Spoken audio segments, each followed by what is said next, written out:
for reasons probably related to the popular vision of Albert Einstein and, also, the threat posed by black holes in comic books and science fiction.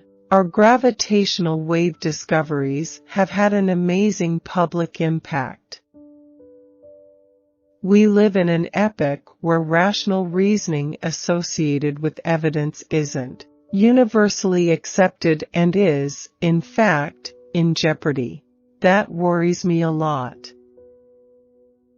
We knew about black holes in other ways, and we knew about neutron stars well. Those are the two things that ultimately got seen. All of this technology wasn't available to Einstein.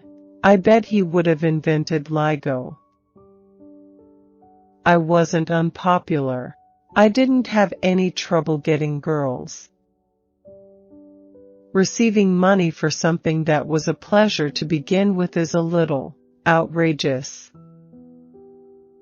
Over years, the noise level will be brought down, and LIGO will be 3 times better and see 3 times farther.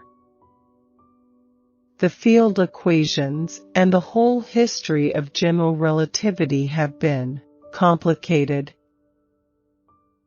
I prefer really often to talk to high school students, mostly because I think they're the future for us.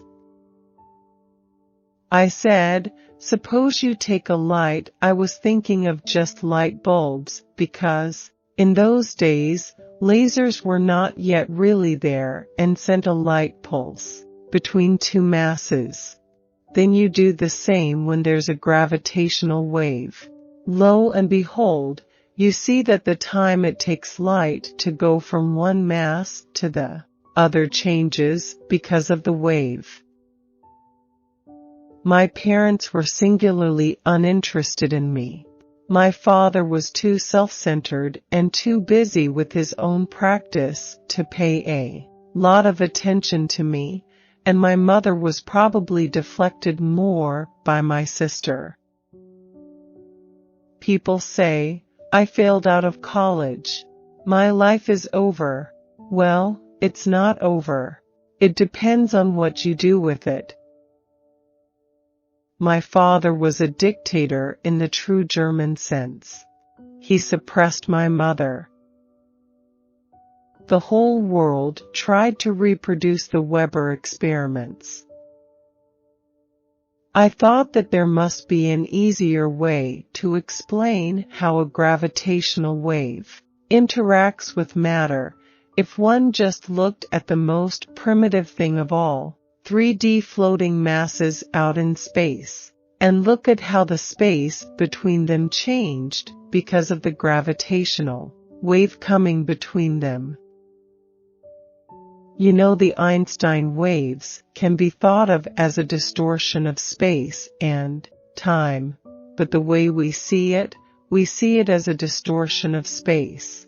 And space is enormously stiff. You can't squish it, you can't change its dimensions so easily. The waves travel with the velocity of light and slightly squeeze and stretch space transverse to the direction of their motion. The first waves we measured came from the collision of 2 black holes each, about 30 times the mass of our Sun. What was done is measured directly, with exquisitely sensitive instruments. Gravitational waves, predicted about 100 years ago by Albert Einstein. These waves are a new way to study the universe and are expected to have significant impact on astronomy and astrophysics in the years ahead. We are all enormously indebted to the National Science Foundation of the United States and the American public for steady support over close to 50 years. We know about black holes and neutron stars, but we hope there are other phenomena we can see because of the gravitational waves they emit. We've seen black holes, which is already wonderful. We also expect to see the merger of neutron stars. And that was a thing that actually gave this field a certain credibility when it was discovered that there were pairs of neutron stars in our galaxy, and people stopped laughing at us when that was found out. Experimentally, we now have demonstrated that Einstein's theory is right in strong gravitational fields. That's important to a lot of people. Why do you do science? In this particular case, we don't have a very good reason to be doing this except for the knowledge that it brings. This research is especially important to young people. We all want to know what's going on in the universe.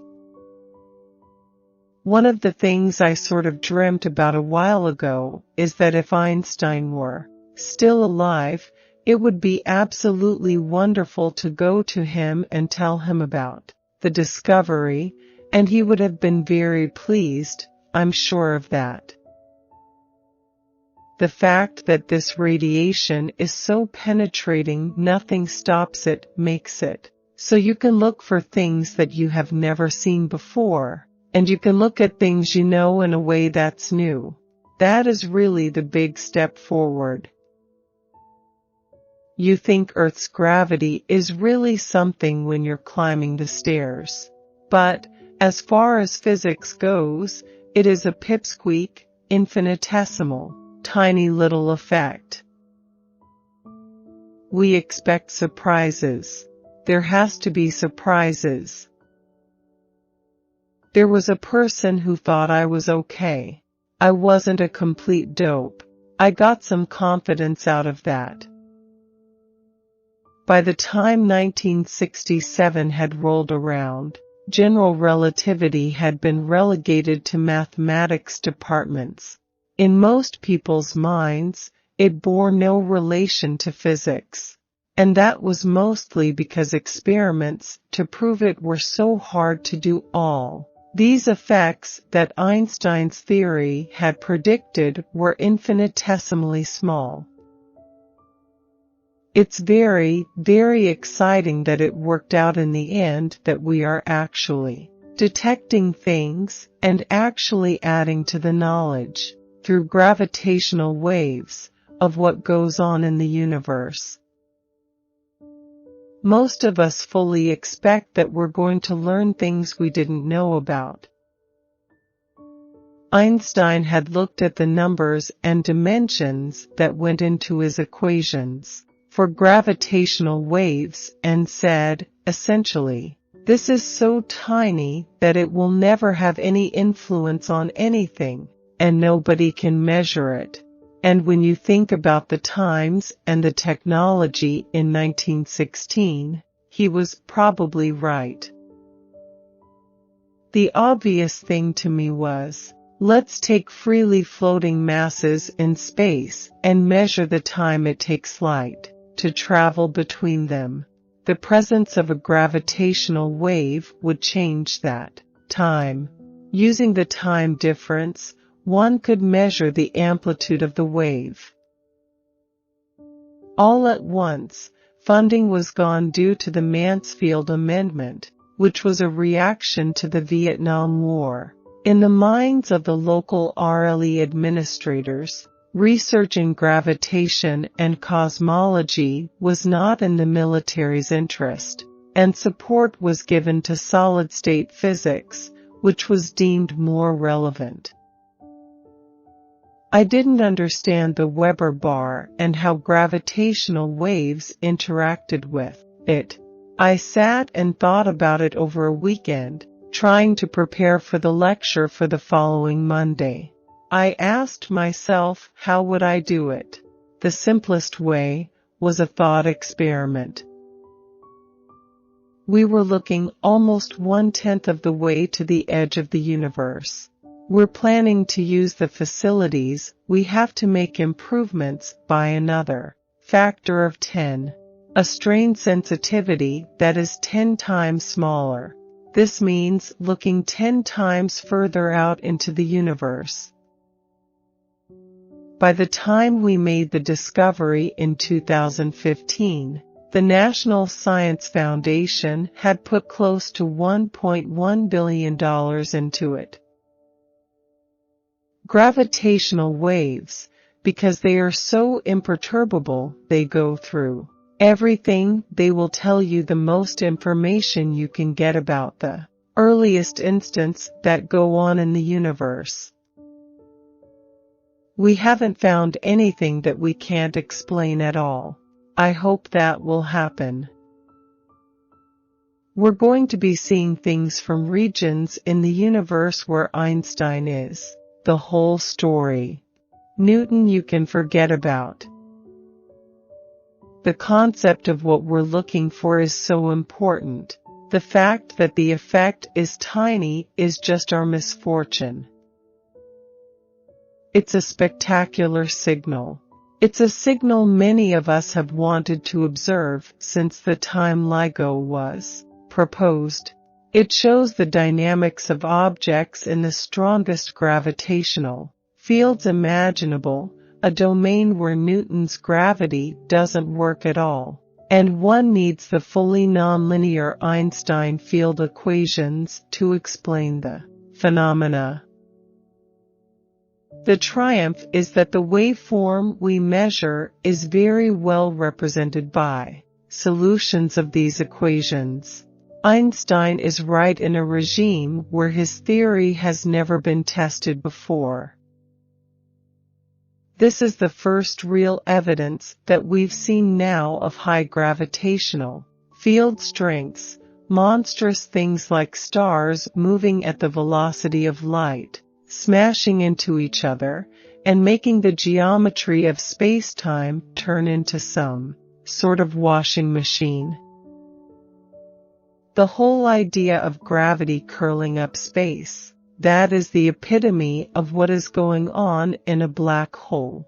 I would have loved to have seen Einstein's face if he were presented with the data that we actually discovered such a thing, because he himself probably didn't believe in much of it. A gravitational wave is a very slight stretching in one dimension. If there's a gravitational wave traveling towards you, you get a stretch in the dimension that's perpendicular to the direction it's moving. And then perpendicular to that first stretch, you have a compression along the other dimension. Space is much stiffer than you imagine. It's stiffer than a gigantic piece of iron. That's why it's taken so damned long to detect gravitational waves. To deform space takes an enormous amount of energy, and there are only so many things that have enough. Many of us on the project were thinking if we ever saw a gravitational wave, it'd be an itsy-bitsy little tiny thing. We'd never see it. This thing was so big that you didn't have to do much to see it. The students on my course were fascinated by the idea that gravitational waves might exist. I didn't know much about them at all, and for the life of me, I could not understand how a bar interacts with a gravitational wave. If the wave is getting bigger, it causes the time to grow a little bit. If the wave is trying to contract, it reduces it a little bit. So, you can see this oscillation in time on the clock. Every time you accelerate, say by jumping up and down, you're generating gravitational waves. The waves from all the different parts of a sphere would cancel each other out. You need motion that's non-spherical. The rule has been that when one opens a new channel to the universe, there is usually a surprise in it. Why should the gravitational channel be deprived of this?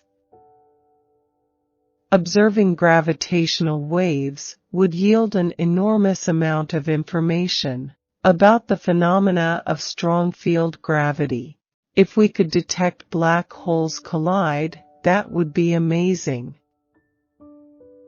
When we initially proposed LIGO, the only sources that we were really contemplating were supernovae. We thought we would see something like 1 a year, maybe even 10 a year.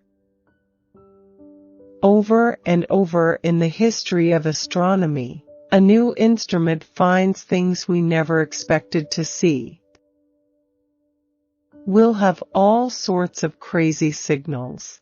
And you'd be a damned fool if you didn't look for things you weren't expecting, because that's probably what you're going to see first.